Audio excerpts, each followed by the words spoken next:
Allô! Aujourd'hui, on fait des muffins. Des muffins un peu spéciaux. Des muffins avocat citrouille.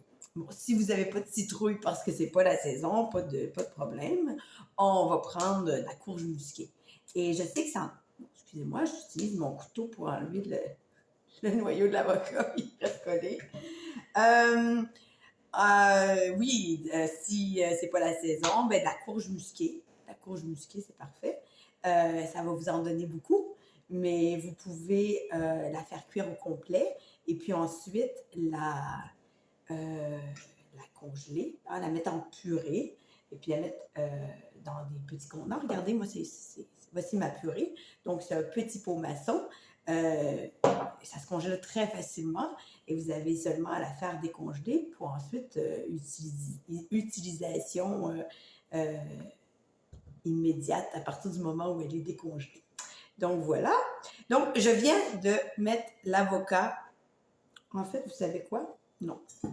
On va mettre l'avocat dans le plus grand bol. Donc ceci est un avocat seulement. On va les réduire en purée avec seulement à l'aide de la fourchette. C'est correct. Donc, aujourd'hui, vous comprendrez que c'est des purées de légumes dans les... Mais vous savez, il ne faut pas avoir peur du goût, hein? Des muffins aux carottes, des muffins aux zucchini, ou même des gâteaux aux zucchini ou des muffins à la courge, c'est délicieux. Donc, pourquoi ce ne serait pas la même chose avec de l'avocat et de la citrouille, hein? N'est-ce pas? Donc, et la citrouille, quand même, c'est assez sucré.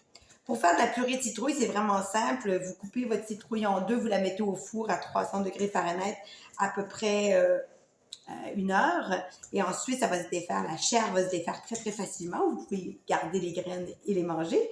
Mais vous pouvez aussi les mettre au compost, peu importe. Et puis, gardez seulement la chair. Vous la mettez en purée grâce à un pied mélangeur ou encore même à la fourchette. Ça se défait très, très, très facilement. Et puis, sinon, vous pouvez l'éplucher, la mettre en morceaux et la faire cuire à la vapeur. Donc voilà, j'ai fait une purée. Et là, je vais prendre la purée de citrouille ou de courge musquée. Donc, j'en ai peut-être, je dirais environ une tasse, mais c'est peut-être un peu moins que ça pour cette fois-ci. Donc voilà, bon, je peux brasser, mélanger les deux.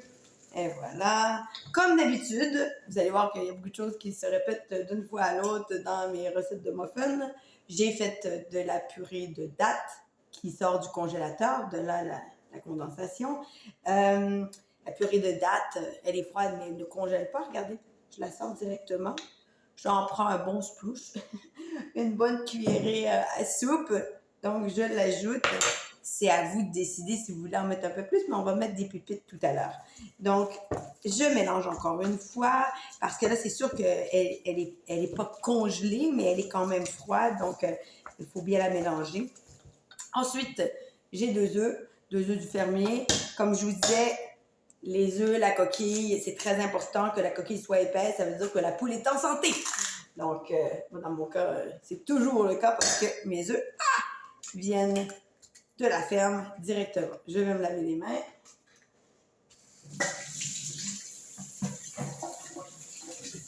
Et voilà.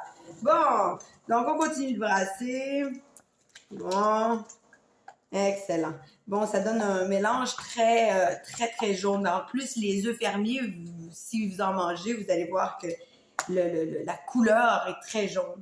Donc, c'est assez liquide quand même.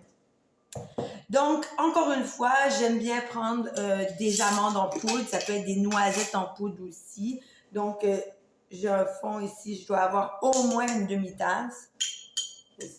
Ça sort du congélateur. Donc, je les ai moulus moi-même. Je prends un petit moulin. Je les hache grossièrement. J'ai pris un moulin et je les ai moulus. Donc, pas besoin de les acheter, d'acheter la farine déjà prête, ça coûte très cher. Vous pouvez le faire vous-même. Il faut hacher au préalable les noix pour préserver le moteur. Donc, ça, c'est pour ajouter des protéines. C'est pour ajouter aussi, pour mettre moins de farine. Donc, il y a moins de glucides. Donc, je prends de la farine sans gluten, un mélange déjà fait, un bon splouche, peut-être même 2. Ouais, je vais en mettre 2. Donc, ça équivaut peut-être à une demi-tasse. si vous voulez, vous pourriez prendre des flocons d'avoine entière et puis les moudre, ça vous donnerait de la farine d'avoine. Vous pourriez prendre de la farine de blé intégral, vous pourriez... donc, je mets un petit peu de poudre levante, de poudre à pâte, comme on dit ici. Donc, voilà. À peu près une cuillerée à café, cuillerée à thé. Donc, voilà, mélanger.